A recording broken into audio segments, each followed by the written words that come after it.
love with barbering, as soon as this first person told me thank you, I love it.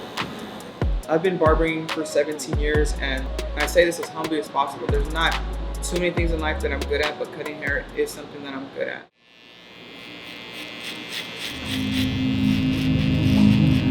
I was cutting hair. It was a normal Friday, and I felt a pinch on my brain. Instantly, I started to feel like a tingly sensation on my right side. My right arm started to feel like a piece of rubber, like very jello-ish. So I asked one of my barbers, I was like, dude, like I'm having like these signs and symptoms. Can you Google them for me? He was like, bro, you're having a stroke. Like, you need to go to the emergency room. I was 33 years old at the time, and I was like, no, I'm fine. I'm gonna go drive myself over there right now. And I remember driving over there, and the tingling sensation just kind of kept getting a little bit more and more intense. And I'll never forget pulling into the parking lot at Long Beach Memorial and having to lift my leg up to get out of the car.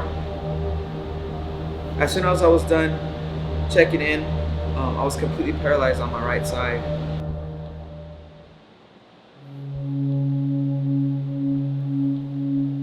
And what I had was a micro AVM, which is a deformed cluster of veins in my brain. It was a birth defect of veins that didn't form correctly since I was a baby. And what they had to do was remove the cluster of veins and fuse the other veins back together, and then see what's going to happen from there. On a scale of 1 to 10 being the most dangerous, it was a 9. Yeah, so they never tell you that you're going to die, but they don't tell you that you're not going to die either. So I started to freak out big time. At that time, my daughters were 4 years old, and my first thought is like, how am I going to provide for them? Like,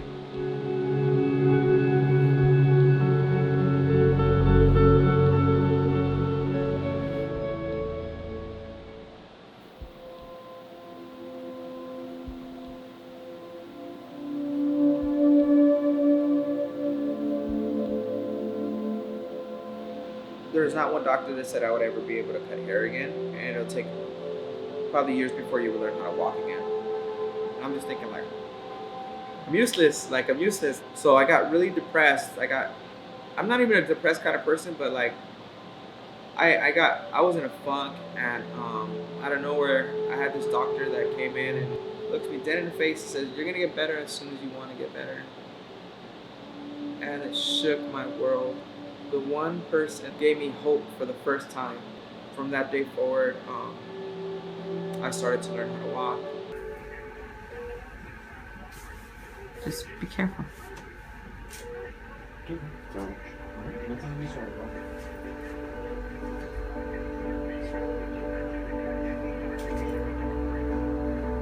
4 days after major brain surgery, I walked out of the hospital, and 4 months later, I was cutting hair full time.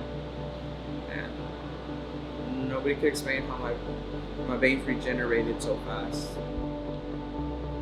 I've always had a crazy drive, don't get me wrong, but like, whether it's God, whether it's Buddha, whether it's the earth, whatever, something helped me get back to where I needed to be.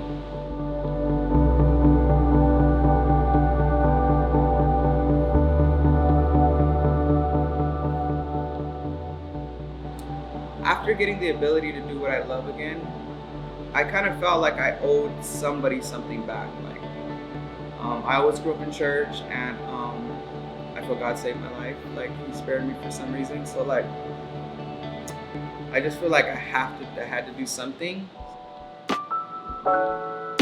So I created something called the Humble Project. We gather barbers, stylists, musicians, magicians, professional chefs, any professional. We create these events for the less fortunate. My heart's always been with fostered youth or homeless youth, because I feel like I grew up in a rough inner city, and I feel like having people there for me at the right time made the difference between going left and right and probably, ending up in jail or ending up a barber. I don't know, I have a mentor that's named Gabe Torres.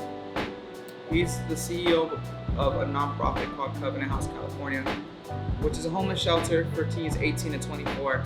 I brought him an idea one time of opening a barber college for homeless youth. Like, I'm all about helping. Don't get me wrong. I absolutely love. I'll give you the shirt off my back if you ask me to. But I'm like, hey, now if I like, instead of just giving you fish, what if I like give you a fishing rod and show you how to fish? Now you can fish for yourself.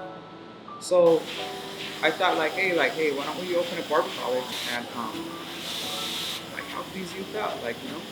Long story short, 3 years later, we opened up Precise Barber College.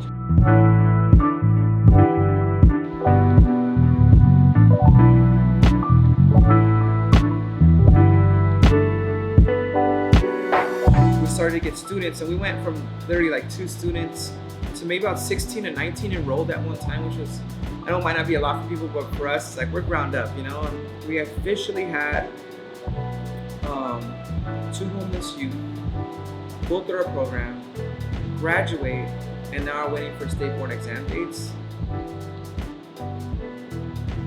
We had what was a vision come to reality, right? I felt like if I had to take brain surgery to like help all these people, then I'm cool with taking the shot for the team, you know?